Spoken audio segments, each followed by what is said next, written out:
Broadcasting from the business capital of the world, this is the Podcast Business News Network. We've often talked before how many of us are challenged in adult life from the traumas we suffered when we were younger. And those traumas can look all different ways. It doesn't have to be something major. It could have been something that you may have heard as a kid, and now you have a limiting belief. Now let's look at it even deeper from a male perspective. Men dealing with those challenges. A lot of times men are told to just suck it up, be a man. We hold a lot in. And that's where this gentleman comes in to help those men as a director and psychotherapist and also a men's life coach. Rolando Hyman is back with us. Welcome. How are you doing today?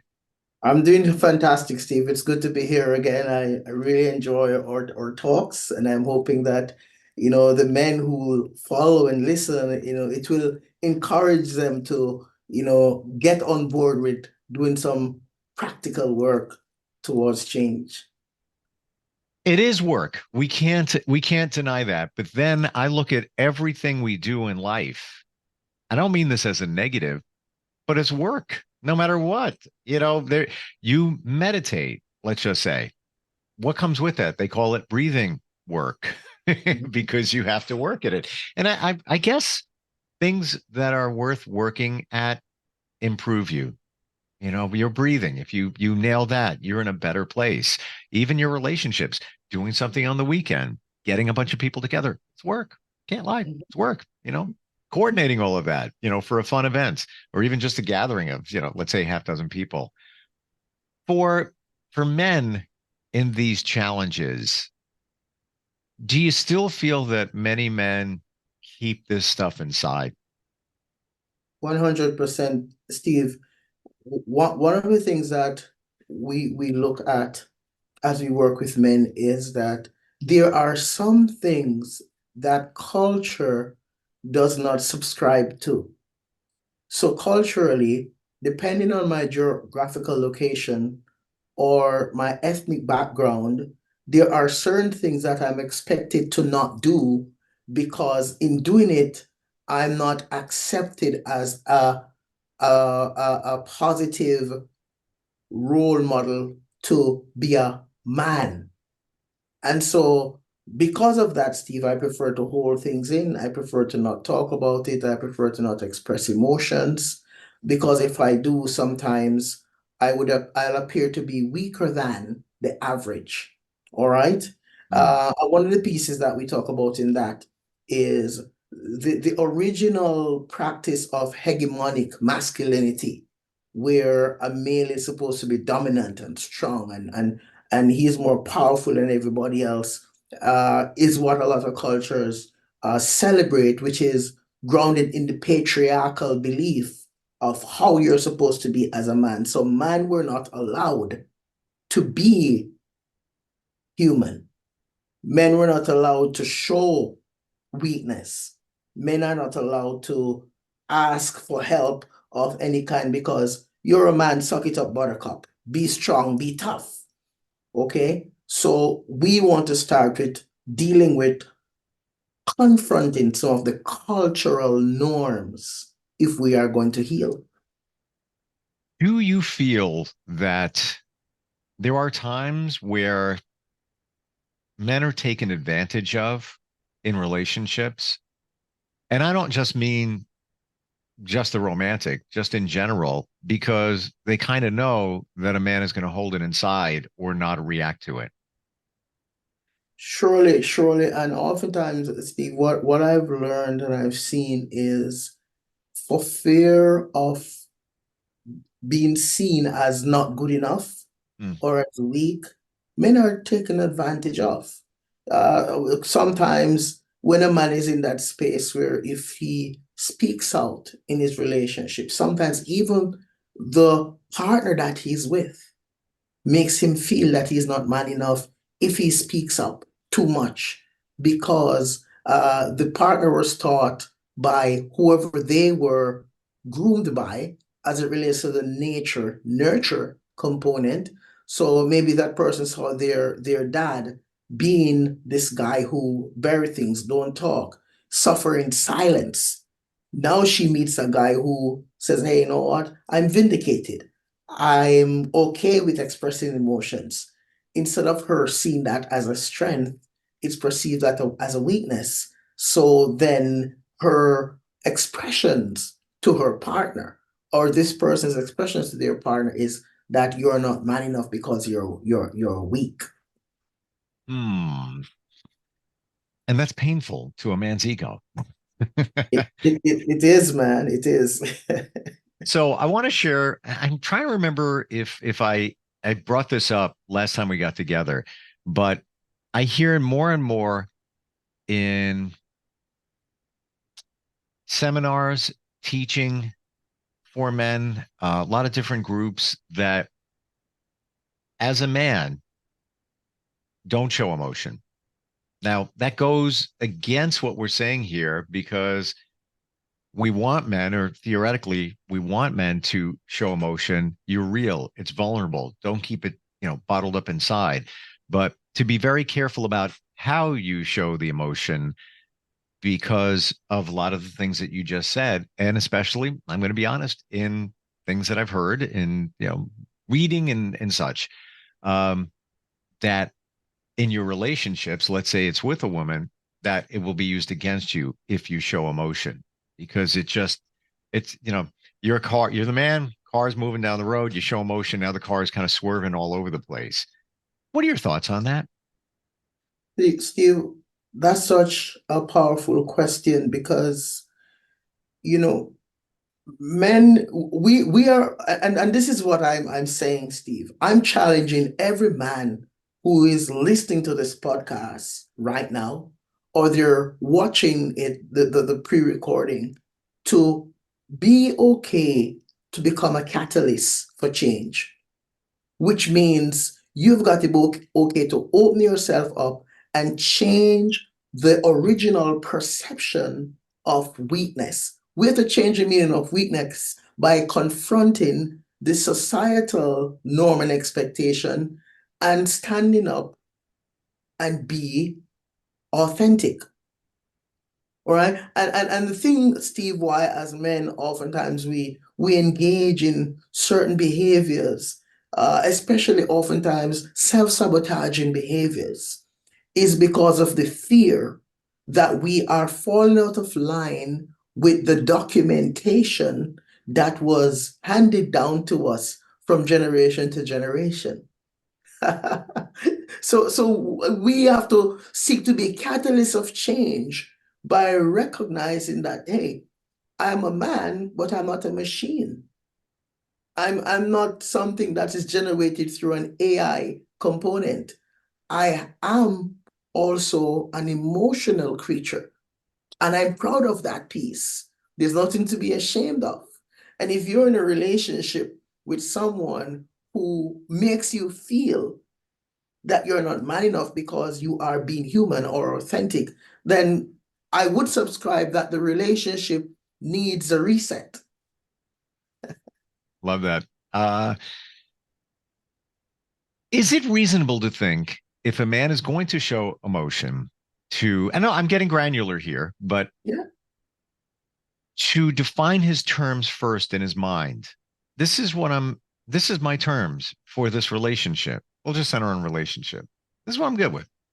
Mhm. And that kind of dictates where it's going to go in terms of, his emotion, what he's going to show.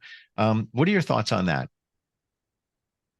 Steve, every relationship, there needs to be what I call a safe space in every relationship for all parties involved to be able to be true to themselves and to the person that they're with. Hmm. And the issue sometimes, Steve, with relationships is that there are so many different uh, issues that each person is dealing with. And that's why sometimes people step away from their relationship. That's not the only reason why, but sometimes there is no emotional connection. Emotional intelligence is void, whether it's on one party's part or both parties' part. So those conversations don't happen.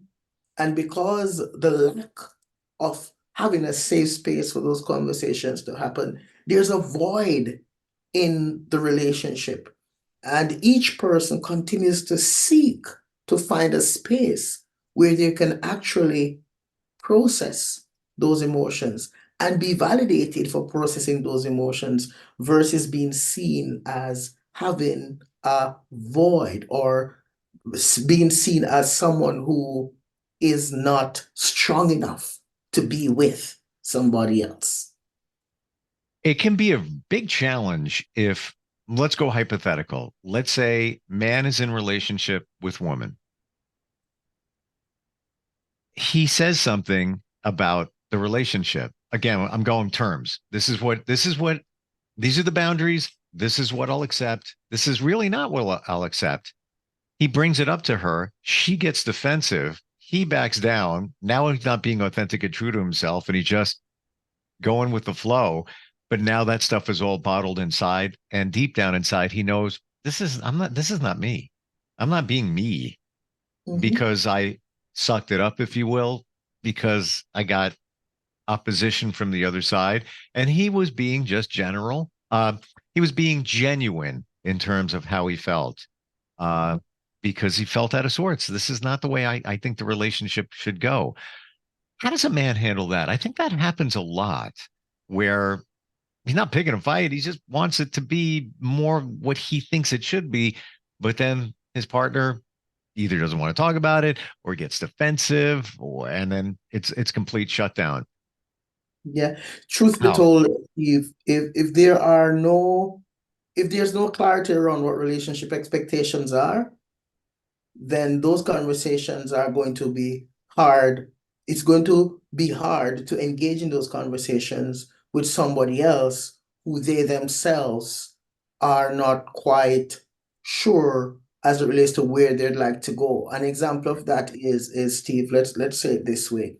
If one person's ideal of who a man is supposed to be was role played for them by their dad or their uncle or their stepdad or whoever, caregiver, an older brother. And this perceived idealness of a masculine figure is seen as the only way. They sort of carved out in stone way of how you're supposed to be as a man. When this person enters into a relationship and someone shows up that's asking for something outside of that preference, then there's going to be resistance. And Hmm. so to address that, there's got to be a deliberate, and I say deliberate, intentional move on both part where I'm able to say, hey, if I really care about this person, and if I really want this person to be a part of my life, the other partner's got to go back and revisit the ideal idea that they have to see if maybe there's room to improve on that. And if a man shows up and this is what he's saying, these are my expectations, and the person with whom he's sharing that information with is not in a space to receive it, he has got to respectfully get out of there. Okay? Which Hmm. means he has got to recognize it for what it is. And Steve, you're so right, because there are a lot of men who they get into this space in their head where they're telling themselves, but if I lose this person, what am I going to do? And I challenge man a lot, Steve, and I say this to men, the woman has got to be more than face and physique.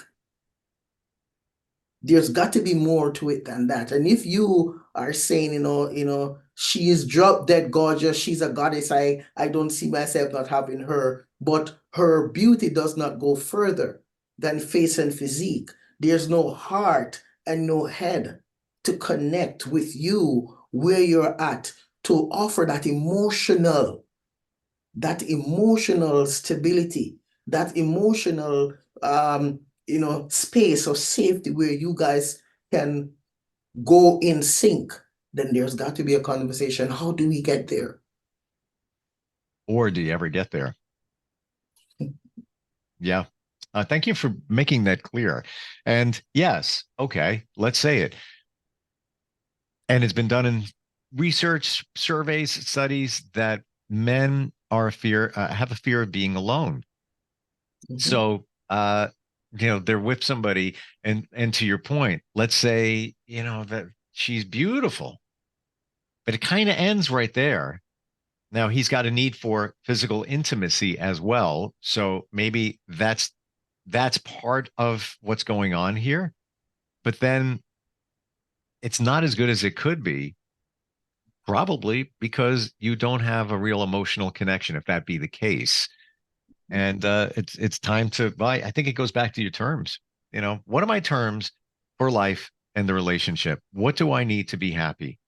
Mhm. And don't bend from them, because so Mhm. many times we bend because you want to make everybody happy. And then right there, I believe you're not being true to yourself at that point.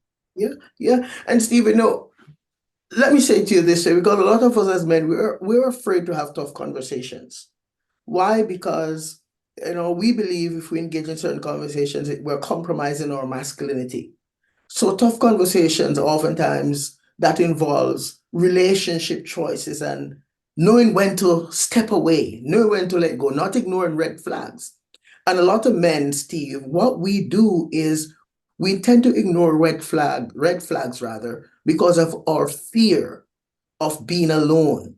And so we enter into a lot of relationships that they oftentimes become codependent, because here I am and I'm so busy always doing everything in my power to make sure that the other person is happy, but I'm not, right? My needs are not being fulfilled. But then I say to myself, hey, I I can't see myself living my life without this person, versus recognize that, hey, wait a minute, a relationship takes two people to Hmm. work. And if Hmm. I'm always depositing and never withdrawing, and withdrawal, I'm not talking about sexual intimacy now, guys. I want to get real with you. I'm talking about what other needs are being fulfilled for you in the relationship. And so I challenge men, Steve, a lot, and I try to be gentle as much as I possibly can. But I challenge men to move away from that piece where you're saying the only thing that you need or you're okay. No, the relationship has got to go deeper than that. Ring the Rolando bell, because that is it's there it is. And you're right about the red flags because of many different reasons. But in my journey, I have learned that somebody, when you first meet them, reveals everything about them. You're just not paying attention because let's say you meet this beautiful woman. She's, well, oh, shit, the angel from the sky. It's all right there. It's fantastic. She's wonderful. Oh, this is good. Yeah, wow, great. She's telling you who she is. She's telling Mhm, you. mhm, You're not listening because this you're looking at other things at that moment, emotionally, physically, whatever it might be. mhm. Steve, what I've got to remember as men, and I'm going to say something that's probably a bit problematic. But Steve, external beauty, you can buy that anywhere. External beauty you can purchase at a cosmetic store. You can do surgery. Internal beauty is something that you've got to learn to build. Okay? It's let's say it this way. Internal beauty is not something that you can purchase in a dollar store. You have to go to a high-end store to get that. All right? External beauty, you can pick that up anywhere and everywhere. Yes, some persons may say, well, I paid a lot to get my face done, my butt lift, my boobs, whatever. Hmm. But that's all external. It has got to go deeper than that. Okay. And you will know real beauty internally from the utterances and the displays and the way that the person relates to themselves and to yours and to you as well. Okay. So we have got to be mindful of that. And oftentimes as men, Steve, that's why our mental wellness is compromised, because we are not paying enough attention, number one, to ourselves, and Mm. number two, to the warning signs, because we believe that, I can fix it. It's I a can. really great point you bring up there because I believe that most men are wired to fix. We're fixers. Mhm. There could be a challenging conversation situation with you and your partner, and you want to fix it and then move on. And sometimes it can't be fixed. Sometimes it takes more than a conversation to fix it. But if we can't fix it, there's frustration that comes into play. And then I think invariably what happens after that, there's shutdown. Just all Yeah. right, just I'll let it go. Just get Yeah. fix it another day. I'll come back to that. Yeah. And Steve, if I can borrow a line from Kenny Rogers, he said this: know when to walk, know when to hold, all Know right? know when to Yeah. fold. Yeah, know when to walk away and know when to run. End of quote. So that's the issue that many of us have as men. We've got to learn and know when it's time to walk away, Mm. because your mental health is your responsibility. You don't blame your condition, your present condition, because of what somebody else did. We've got to remember this, Steve, that one of the greatest gifts that we have as men is the gift of choice. You choose to stay or you choose to run. You choose to work on it or you choose to give it up. You choose to remain silent and suffer in silence, or you choose to assert yourself, speak out, and access supports so that you can heal.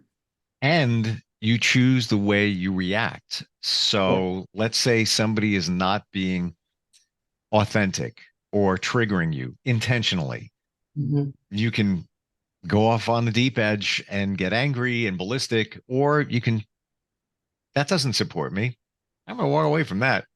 Go ahead. Yeah, absolutely. It's all a choice. You're 100% right. Rolando, how do we engage you? Guys, going through things, trauma, need a connection. How do we find you? Steve, you can find me. You can go to my website. It's xyspark.org. You can email me, hyman@xyspark.org. I'm on Facebook, I'm on Instagram, I'm on YouTube. Message me anywhere of those places. But the one thing I've got to say, Steve, is this, is that we have to remember, guys, that personal development is not an event. It's a lifestyle. And if you want to experience that lifestyle, the important piece is you need to connect with someone who can show you how to make this lifestyle a reality.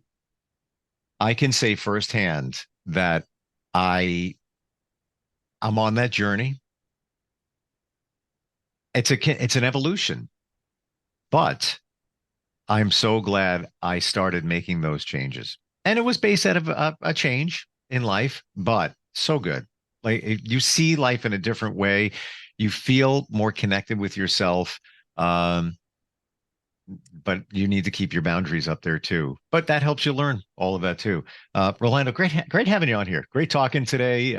Love your insight, and it's all real stuff, man. So yeah, definitely get your spark back. That's what we're talking about. And Yes.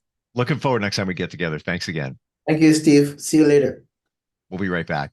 Are you looking for even more of the podcasts and hosts that you love? The Podcast Business News Network is proud to announce that you now have even more ways to listen live. Check out the MyTuner Radio, online radio box, and Simple Radio apps on iOS and Android, or find us online. Search for Business News Network on mytuner-radio.com, or search Podcast Business News Network on streama.com and onlineradiobox.com/US. Take your podcast on the go and don't miss a minute of the action.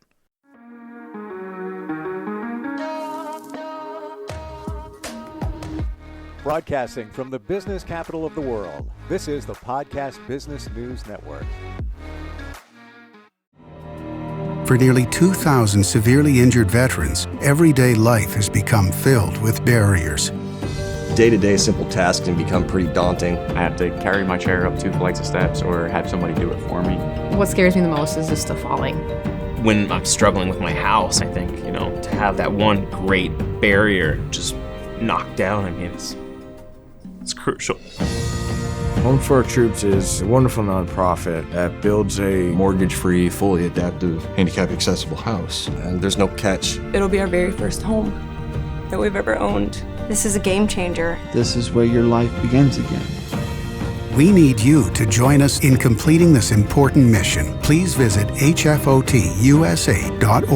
and help build homes and rebuild lives. Because of you, everything's going to be okay.